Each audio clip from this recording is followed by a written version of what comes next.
नमस्कार, स्वागत है आपका। आप देख रहे हैं अपना बिहार। मैं हूं आपके साथ सुमित झा। कोरोना के खिलाफ जंग में टीकाकरण को अहम हथियार माना जा रहा है और तीसरे चरण के टीकाकरण में बिहार में भी युवाओं में भारी उत्साह देखा जा रहा है। पटना के गार्डिनर अस्पताल में बड़ी संख्या में लोग वैक्सीनेशन के लिए आ रहे हैं। टीकाकरण अभियान में लगे स्वास्थ्य कर्मियों का दावा है कि हर दिन करीब 500 लोगों को टीका दिया जा रहा है। वहीं वैक्सीनेशन के बाद युवा भी बाकी लोगों से टीका लगवाने की अपील कर रहे हैं। वैक्सीनेशन सेंटर का जायजा लिया हमारे सहयोगी रजनीश कुमार ने। बिहार में तीसरे फेज का कोरोना वैक्सीनेशन जारी है। ऐसे में जो लोग हैं बड़ी संख्या में केंद्रों में पहुंच रहे हैं। पटना के गार्डिनर अस्पताल में भी देखिए कि सुबह से लगातार लोग वैक्सीन लेने के लिए पहुंच रहे हैं और जो नर्सिंग स्टाफ हैं वो अपनी ड्यूटी पर मुस्तैद हैं। तो ये तस्वीर आपको दिखा रहे हैं कि जो लोग अभी वैक्सीन नहीं लिए हैं वो जरूर रजिस्ट्रेशन कराएं और वैक्सीन लें। 18 साल से लेकर 44 साल तक के लोग अभी फिलहाल केंद्र पहुंच रहे हैं और ये तीसरे फेज का अभियान जारी है। मैडम, क्या लग रहा है लोगों की रुचि देखकर? तो लोगों का तो रुचि लेकर लग रहा है कि चलो लोग वैक्सीनेशन लेने के लिए उतावले, बहुत लोग से भारी संख्या से लोग आ रहे हैं यहाँ पे और अच्छे ढंग से लोग हो रहा है और लोग लेकर लोग चले जा रहे हैं। जागरूक दिख रहे हैं जी, जागरूक दिख रहे हैं। हाँ जागरूक तो बहुत है, जागरूक हाँ बहुत अंतर दिख रहा है। हाँ, बहुत पहले से तो अंतर है, कोई डर भर नहीं। कितने लोगों को आप टीका दे रही हैं? रोज तो कम से कम पर डे हो जाता, 500 प्लस कर जाता है। 500 प्लस, हाँ मतलब 500 से 600। सरिता कुमारी। तो देख सकते हैं एक टारगेट भी दिया गया है, लेकिन टारगेट को फुलफिल किया जा रहा है। जो स्टाफ है यहाँ के वो इसे पूरा करने में जुटे हुए हैं क्योंकि लोग जागरूक हो गए हैं। हर घर से लोग बाहर निकल रहे हैं। रजिस्ट्रेशन कराने के बाद जो प्रोटोकॉल है, जो प्रक्रिया है उसको फॉलो करते हैं और केंद्र पहुंच रहे हैं। कुछ लोग हैं जो वैक्सीन लेने के बाद ऑब्जर्वेशन में हैं आधे घंटे तक। उनसे हम जरा बात करते हैं कि अभी वैक्सीन लेने के बाद कितनी खुशी हो रही है। कितनी खुशी हो रही है? अच्छा लग रहा है, फर्स्ट डोज लिया है अभी। आपने ले लिया? हाँ जी। तो एक बड़ा संदेश भी है कि जो युवा हैं भागीदारी निभा रहे हैं। आपके घर में सब लोगों ने ले लिया? नहीं, मेरे घर में सब लोगों ने लिया नहीं है, बट उनका ये है कि स्लॉट्स उन्होंने बुक कर लिए तो वो अभी लेंगे। आपकी जवाबदेही बनती है कि घर में जो बुजुर्ग हैं, मोहल्ले में जो बुजुर्ग हैं उनको वैक्सीन दिलाना। हाँ जी। संकल्प लेती हैं सबको दिलवाएंगे? हाँ जी, सबको दिलवाएंगे, सबको दिलवाएंगे। कोई छूटेगा तो नहीं आपके आसपास? नहीं नहीं नहीं, नहीं छूटेगा, नहीं छूटेगा। रजिस्ट्रेशन बुक कर देंगे उनका? हाँ जी जरूर। क्या नाम हुआ आपका? प्रतीक्षा। तो ये देख सकते हैं कि जो युवा हैं वो भी जो है कहीं ना कहीं भागीदारी निभा रहे हैं बड़ी संख्या में। और जो केंद्र है वहां पर आपको तस्वीर दिखा रहे हैं कि जो वैक्सीनेटर हैं वो अपनी भूमिका निर्वहन कर रहे हैं। यानी जो डॉक्यूमेंट्स है उसको यहाँ पर क्रॉस चेक करने के बाद, पूरी प्रक्रिया फॉलो करने के बाद वैक्सीन दिया जा रहा है। तो यहाँ जो केंद्र है गार्डिनर, यहाँ देख सकते हैं सेकेंड डोज वाले हों या फिर 18 साल से 44 के लोग हैं, उनकी जो जागरूकता है वो यहाँ पर साफ तौर से देखते हुए बन रही है। अभी पटना जिले की बात करें, तीसरे फेज में तकरीबन 9 लाख लोगों ने अब तक कोरोना वैक्सीन ले लिया है। तो जाहिर है जो टारगेट है उसको जिला प्रशासन पूरी करने में जुटा हुआ है। और न्यूज 18 एक बार फिर से अपील कर रहा है कि जो लोग भी बचे हुए हैं वो वैक्सीन जरूर लें और जिंदगियां बचाने में मदद करें। कैमरामैन मनीष जुनेजा के साथ रजनीश कुमार, न्यूज 18 पटना। आगे बढ़ते हैं। पटना सिटी में न्यूज 18 की खबर का असर हुआ है। गुरु गोविंद सिंह सदर अस्पताल में बेड मरीजों के लिए लगाया गया है। न्यूज 18 पर धूल फांकते बेड की खबर प्रसारित होने के बाद प्रबंधन हरकत में आया और लापरवाही को सुधारने की कवायद शुरू हुई। कल हमने खबर दिखाई थी कि कैसे हाईटेक बेड धूल फांक रहा है। ये 2 तस्वीरें देखिए। कल हमने खबर दिखाई थी कैसे बेड पड़े हुए हैं, वो भी उस वक्त में जब बेड के लिए लोग तरसते हैं, जिसके बाद प्रबंधन ने आज उसे वार्ड में शिफ्ट किया है। कल और आज दोनों दिन की तस्वीरें आप देख रहे हैं।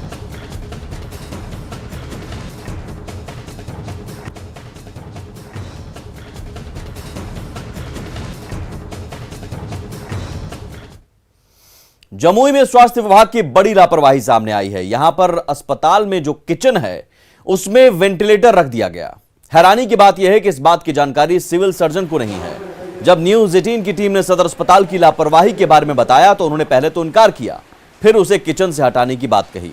बता दें कि पिछले साल अगस्त महीने में पीएम केयर फंड की तरफ से यह मिला था, लेकिन चलाने वाले टेक्नीशियन के अभाव में इसका लाभ मरीजों को नहीं मिला और इसे कबाड़ के तौर पर किचन में रख दिया गया। लगभग 1 साल पहले अगस्त महीने 2020 में जमुई जिले के सदर अस्पताल में पीएम केयर्स फंड से 4 वेंटिलेटर आए थे और वो वेंटिलेटर का क्या हाल है उसको मैं दिखाना चाहूँगा यहाँ पर।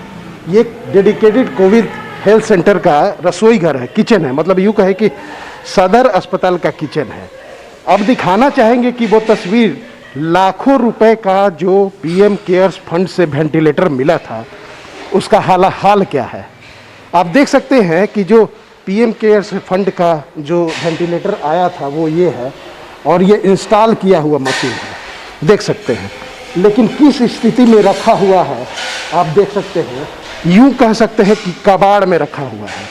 इसका उपयोग होना था, इस्तेमाल होना था, इससे मरीजों का इलाज होना था, लेकिन आप देख सकते हैं कि किस हालात में ये रखे हुए हैं। इसका जो टेक्नीशियन है वो नहीं आए, डॉक्टर की तैनाती नहीं हुई, इस हालात में इसका इस्तेमाल नहीं हुआ। निजी अस्पताल को देना था लेकिन कोई निजी अस्पताल तैयार नहीं हुआ। ऐसे में जो वेंटिलेटर है आप देख सकते हैं कि कहाँ पर रखा हुआ है। ये पिछले साल से ही रखा हुआ है, पिछले साल से ही रखा हुआ है। यहाँ रखा हुआ है। जी, तो इसका इस्तेमाल होना चाहिए था ना। तो हम क्या बता सकते हैं सर। केसी कुंदन, न्यूज़ 18 जमुई। और वहीं जब सिविल सर्जन से इस पर सवाल पूछा तो वो किचन में वेंटिलेटर होने की बात से ही अनजान दिखे। क्या कुछ उन्होंने सफाई दी है ये भी सुनिए। किचन में रखा हुआ है। नहीं किचन में नहीं लगा, ऑलरेडी इंस्टॉल किया हुआ है। लेकिन किचन में रखा हुआ है। नहीं इंस्टॉल किया हुआ है, आपका कोविड वार्ड में इंस्टॉल किया हुआ है। किचन में रखा हुआ है, चल आप पता करवा लीजिए। 4 तो मैंने देखा है कि इंस्टॉल किया हुआ है, हो सकता है 1-2 है, लेकिन वो किचन में रखा हुआ है, तो दिखवा लीजिए। ठीक है, मैं दिखवा लेता हूँ। ऐसा होगा तो वो ना शुरू में मैं रखवा दूंगा। अब सवाल है कि आखिर कोरोना काल में वेंटिलेटर की क्या अहमियत है, ये सभी को पता है, फिर भी वेंटिलेटर इस हाल में पड़ा हुआ है। सिविल सर्जन को जानकारी क्यों नहीं है? मरीजों को मिलने वाली सुविधा से खिलवाड़ क्यों? लापरवाही करने वालों पर कार्रवाई कब होगी? ये बड़ा सवाल, और खासतौर पर तब जबकि पीएम मोदी वेंटिलेटर के जो इस्तेमाल को लेकर चिंता जता चुके हैं कि वेंटिलेटर अभी भी कई जिलों में ऐसे ही पड़े हुए हैं। इसे ऑडिट करने के लिए भी उन्होंने आदेश दिया है। तब भी हालात ये हैं कि वेंटिलेटर किचन में कबाड़ की तरह पड़ा हुआ है। दरभंगा मेडिकल कॉलेज अस्पताल में आईसीयू युक्त 25 वेंटिलेटर का ड्राई रन हुआ था, लेकिन अभी तक ये चालू नहीं हो सका है, जिससे मरीजों को काफी असुविधा का सामना करना पड़ रहा है।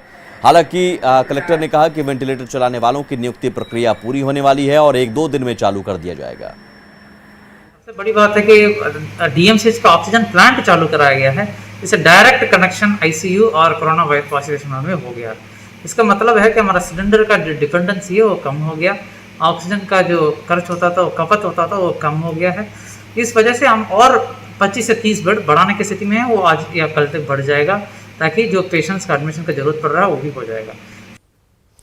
लॉकडाउन के दौरान लोगों को सिर्फ आवश्यक सेवा की दुकानों को खोलने के निर्देश दिए गए हैं, लेकिन लोगों ने चोरी से अपनी अन्य दुकानों को भी खोल रखा है।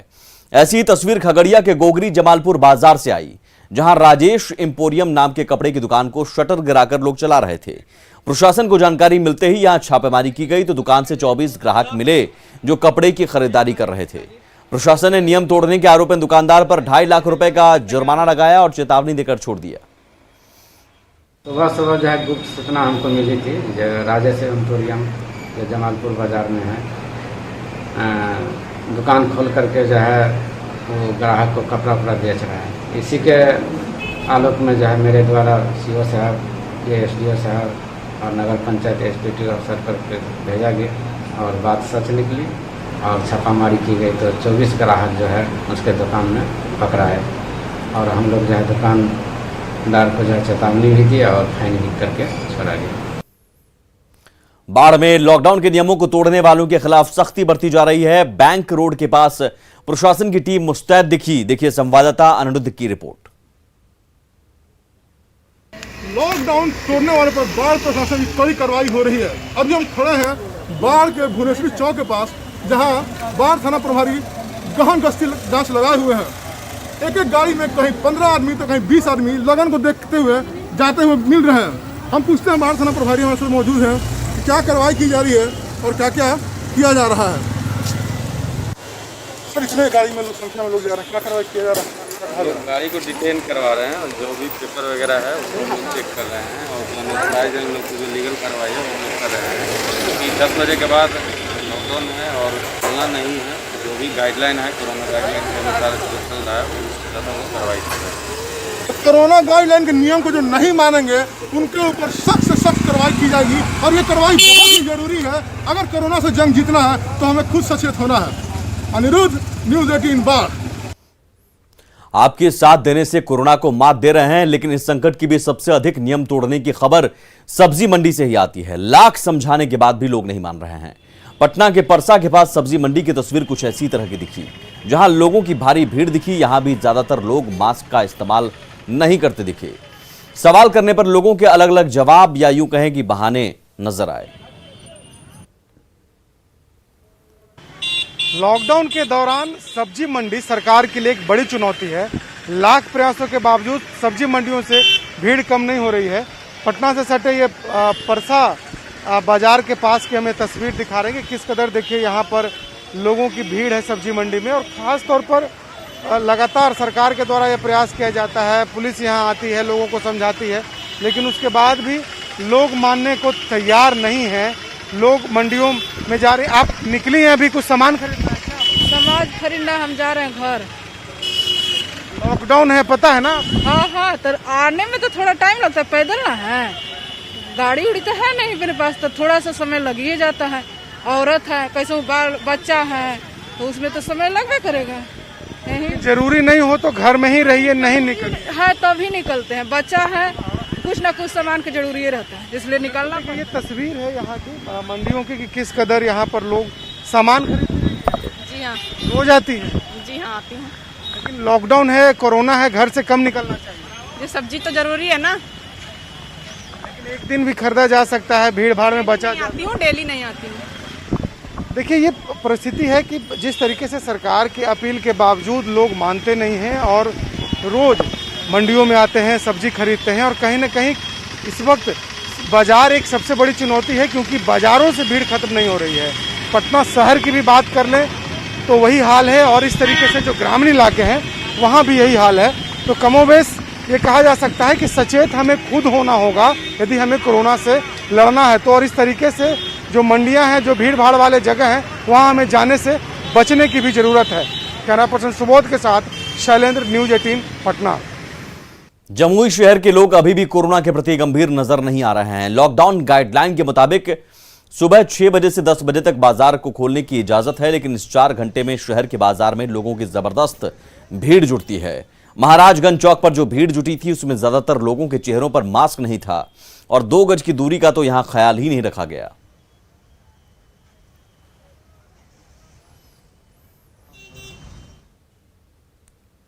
गोपालगंज में कोरोना संक्रमित मरीजों की संख्या लगातार घट रही है, लेकिन लोगों की लापरवाही खत्म नहीं हो रही है। लॉकडाउन में छूट के समय के दौरान आज नगर थाना चौक के पास लोगों की काफी भीड़ दिखी। लोग कोरोना से बेपरवाह होकर सड़कों पर दिखे और सवाल करने पर हर कोई यही कह रहे हैं कि जरूरी है, इसलिए घर के बाहर निकले हैं। गोपालगंज में कोरोना की जो पॉजिटिविटी रेट है वो भले ही कम हुई हो, लेकिन अभी भी लोगों को सतर्क रहने की अपील की गई है। देखिए लॉकडाउन है और लॉकडाउन के दौरान सिर्फ 10 बजे तक जो ज़रूरी दुकान है उन्हें खोलने का निर्देश दिया गया है। लेकिन अभी आप देखेंगे मैं थाना के ठीक सामने हूँ।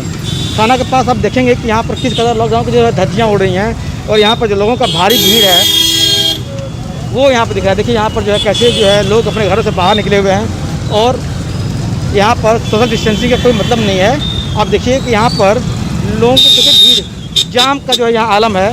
कैसे यहाँ पर लंबा जाम जो है देखिए आपको हम दिखाना चाह रहे हैं कि देखिए कैसे लोगों की भीड़ लगी हुई है। यहाँ पर जो ठेला वाले हैं वो भी सामान बिक्री कर रहे हैं, लेकिन उनके चेहरे पर मास्क नहीं है। कई लोग ऐसे हैं जो मास्क नहीं पहने हुए हैं और एक जगह 4-5 लोग खड़े हैं। एक बुजुर्ग खड़े हैं, इनसे बात करने की कोशिश करते हैं। आप यहाँ कब से खड़े हैं? तो अभी लॉकडाउन है, लोगों को बाहर नहीं निकलना है, तो फिर थोड़ा भीड़ लगा होगा, क्या कहना आपको? ये तो पूरी तरह से हो नहीं रहा है, लेकिन लोगों के पास मजबूरी है। हम भी खरीदने आए हैं, दूध मजबूरी में खरीदने आए हैं। आप बताइए क्या करना है आपको? जो लोग को भीड़ बाहर निकला हुआ बाजार में है। सही बात है सर। तो आप लोग भी बाहर निकले हुए हैं क्या? कुछ हम लोग तो मजबूरी निकले हैं सर, काम करने के लिए सर। देखिए लोगों की मजबूरी है, उनका कहना है कि वो जरूरी काम के लिए बाहर निकले हुए हैं, लेकिन जो लोगों की जो भीड़ है वो उनके लिए खतरे का सबब है। मुकेश कुमार, न्यूज़ 18 गोपालगंज।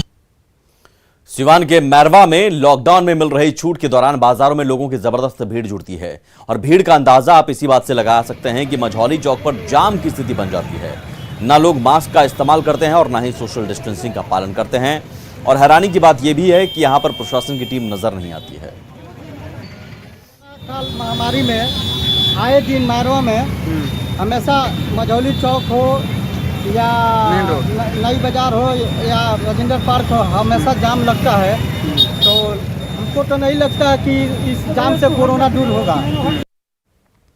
छपरा जंक्शन पर कोरोना वायरस को रोकने के लिए जांच की व्यवस्था की गई है, लेकिन जांच केंद्र पर सोशल डिस्टेंसिंग की धज्जियां उड़ाई जा रही हैं। हालांकि कोविड टेस्ट सेंटर में तैनात कर्मियों का कहना है कि लोगों से सोशल डिस्टेंसिंग का ख्याल रखने की अपील की जाती है, लेकिन लोग उसे नजरअंदाज कर देते हैं।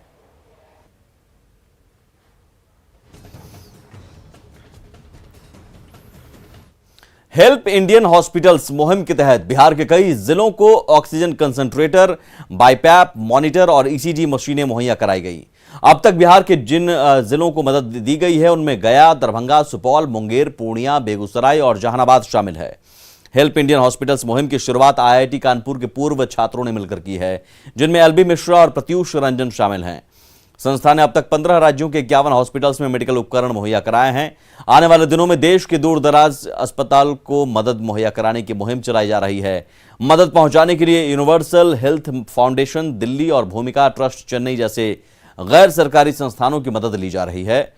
मुहिम को आईएएस अफसरों से लेकर करीना कपूर, अजय देवगन जैसे फिल्म की हस्तियां सहयोग कर रही हैं। नमस्कार, हम लोग एक हेल्प इंडिया हॉस्पिटल नाम का कैंपेन चला रहे हैं, जो मुख्यतः हम लोग कॉलेज स्टूडेंट्स, जिसमें ज़्यादातर आईआईटी के पास आउट्स हैं, वो के क्राउड सोर्स फंडिंग कर रहे हैं, जिसमें सब लोगों से पैसा इकट्ठा कर रहे हैं एक मिलाप.org वेबसाइट पर। और उस पैसे से हम लोग इक्विपमेंट खरीद रहे हैं। इक्विपमेंट जैसे oxygen concentrator, oxygen cylinder, BiPAP machines, ECG machines, monitors, flow meters, जो भी आज हमारे अस्पतालों को ज़रूरत है और कैसे हम उसको तुरंत जो है अस्पतालों में भेज सकते हैं, उस पर हमारा फोकस है। खबर कटिहार से, जहां लॉकडाउन की सख्ती के बीच चोरों ने ज्वेलरी दुकान में चोरी की वारदात को अंजाम दिया है। पीड़ित दुकानदार के मुताबिक चोरों ने दुकान में रखे करीब 2 से ढाई लाख के जेवर पर हाथ साफ किया, साथ ही कुछ नकदी की भी चोरी की है। चोरी की यह वारदात सहायक थाना क्षेत्र के गौशाला चौक के पास की है। पीड़ित दुकानदार जब इस बात की खबर मिली तो अब मौके पर पहुंचकर देखा तो दुकान का ताला टूटा हुआ है और सारा सामान गायब मिला। फिलहाल पुलिस मामला दर्ज कर छानबीन कर रही है। मामला यही पता चला कि मतलब लॉकडाउन चल रहा था, लॉकडाउन चलने के कारण वो दुकान बंद रखते थे, और आज पता चला कि जो मतलब दुकान का ताला टूटा हुआ, तो हमने आया और ताला को देखा तो पूरा ताला टूटा हुआ था और सामान दुकान का सारा गायब था। कितना का सामान चोरों ने हाथ से किया? लगभग 2 से ढाई लाख रुपए का सामान गया है। उसमें कुछ सिल्वर और कुछ गोल्ड, कुछ कैश था। कितना कैश होगा? कैश 3-4 हजार रुपया होगा लगभग। खगड़िया में भी हल्की बारिश ने पूरी व्यवस्था की पोल खोल दी है। मथुरापुर पंचायत के भगत टोला में बारिश के बाद हुए जलजमाव की स्थिति है। लोगों का कहना है कि कोरोना संकट के बीच लोग इसी पानी से आते जाते हैं, जो बेहद खतरनाक है। लोगों ने मुखिया से लेकर प्रशासन तक इसके लिए आवेदन दिया, लेकिन अब तक कोई काम नहीं हुआ है।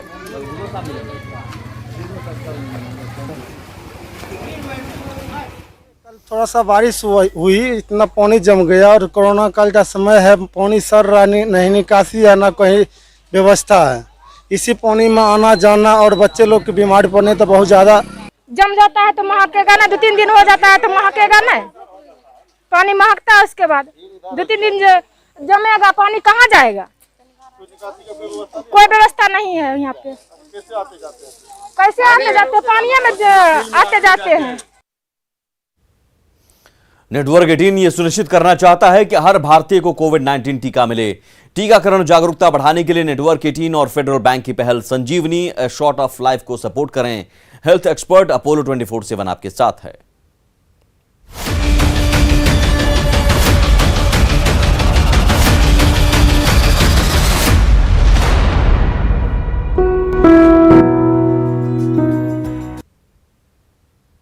और इसी के साथ अपना बिहार में इतना ही। आगे देखिए जोहार झारखंड। नमस्कार।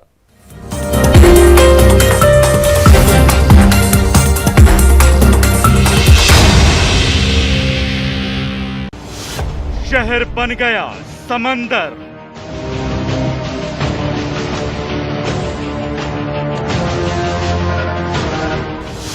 सड़क पर बहने लगी नाली।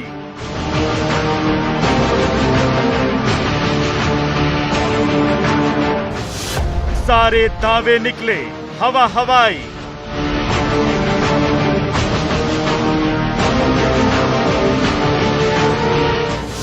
पहली बारिश में पानी पानी।